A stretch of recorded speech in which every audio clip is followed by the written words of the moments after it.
Dogs are called man's best friend for a reason. They will sacrifice themselves if it means saving the ones they love. Here are 3 horrifying stories that would have turned out tragic had a dog not been around. Number 3. I had to watch after my sister when my parents were out one night. I wouldn't be out anyway though. I was busy playing the current hit game that had just come out at the time. My dog Sheriff was laying next to me when he lifted his head up and his ears twitched. You know, that thing that dogs do when they hear something. I paused the game to see if I could hear what he was listening for. I didn't hear anything and lost interest, assuming it was someone walking their dog outside or something. Sheriff jumped off the bed and ran out the half-open door to the bedroom. He was barking, going crazy at something. I didn't care to follow him. I simply yelled at him to shut up. But eventually, his normal annoying barking suddenly turned crazed and defensive, as if he were confronting something, or someone. That's when I got suspicious and ran to go see what it was. I heard a Sheriff's nails scrape the basement steps as he flew down the stairs. My heart sank as I realized he must have been chasing something. I found myself standing at the top of the basement steps for a whole minute, staring into the darkness below, gathering up the courage to go down there. I finally did, turning the light on the way down. Sheriff was standing by the door to the laundry room. I didn't even dream of opening that door. I trusted in him enough to believe that someone was in there. I struggled, but eventually picked him up and ran with him all the way back upstairs. As I was about to shut the light, I heard the sound of the laundry room door creaking open. At that instant, I slammed the basement door shut and locked it. I listened for a few moments with my ear against the door, and I could hear, barely over the sound of Sheriff barking, the sound of the steps squeaking.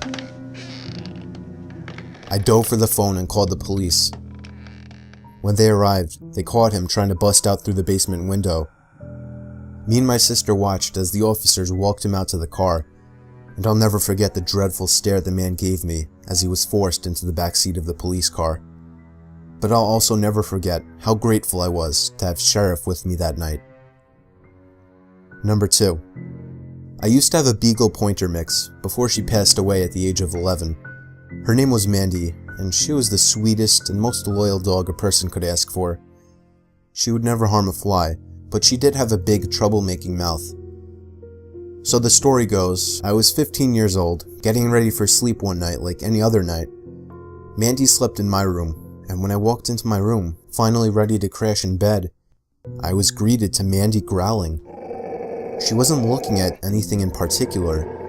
I playfully asked her what was wrong, and she just made an annoyed doggy sound before putting her head down.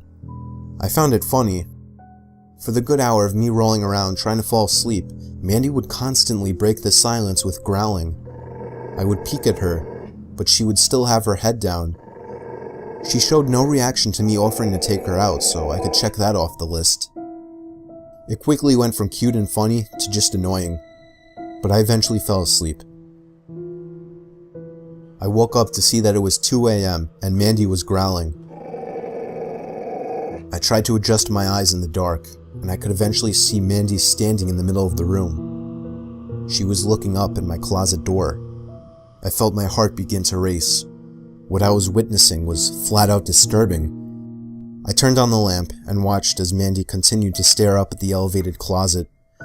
I don't know what I was thinking, but I decided to open up the closet and check what she was barking at. I want to note right now I have one of those closets that lead to an attic. When I checked, there was nothing in the closet, but I noticed the attic door was cracked open. You can imagine the fear in my body as I ran to my parents' room to get my dad. He didn't seem to take me too seriously until he got to my room and saw Mandy growling and looking up at my closet. My dad is a big guy, so he went in there without a weapon. I sat there, worried for what was to come next. What came next was my dad screaming at the top of his lungs at somebody. I heard boxes fall over and glass shatter as my dad moaned in apparent pain. Somebody was rushing out of the closet. I hoped it was my dad, but instead, some 6'5" man with a hammer in his hand jumped out from the closet and passed me. What happened next still surprises everyone. Mandy jumped up and grabbed a hold of the man's arm with her teeth. The scream of the unfamiliar voice filled the room. My dad came rushing out of the closet just in time to jump onto the intruder, taking him down. He sent my mom to fetch my little brother's prop handcuffs. My dad held him down while I handcuffed him. Thankfully, he was sent to jail. I don't know what his intentions were, but obviously if he had a hammer with him, he probably wasn't just planning on robbing us. If we didn't have Mandy at that time, I could only imagine what would have happened to our family. Number 1. I was only 11 years old, and my brother was only 8. We were walking our dog Buster around the block in the dark. Buster was a husky German Shepherd mix. Upon turning the corner to the other side of the block, we ran into a tall man who greeted us with a smile. He stopped in his tracks and seemed to expect us to as well. It seemed he was trying to start a conversation, but we just kept walking past. My brother kept looking back, telling me that the man was following us. He was right. Each time I turned around, the man was the same distance from us, but he would stop looking whenever we looked. I motioned to my brother to walk faster. The faster we started to walk, it seemed the closer he got to us. We were approaching our house, but my heart stopped when I heard the muffled scream of my brother as he was grabbed and pulled away. Buster started barking like a rabid dog, and I shit you not, pulled the leash out of my hands and sunk his teeth into the man's leg. I could see the blood dripping down his leg as his screams caught the attention of the people inside their houses. Our neighbor came outside, and we explained everything while pointing at the man. The man began hopping away. I had to put the leash back on Buster to keep him from chasing him.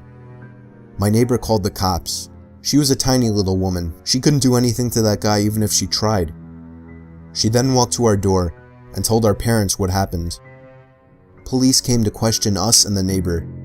They caught the man limping down a sidewalk a few blocks over shortly after. One of the cops told us our dog was a hero, but we already knew that.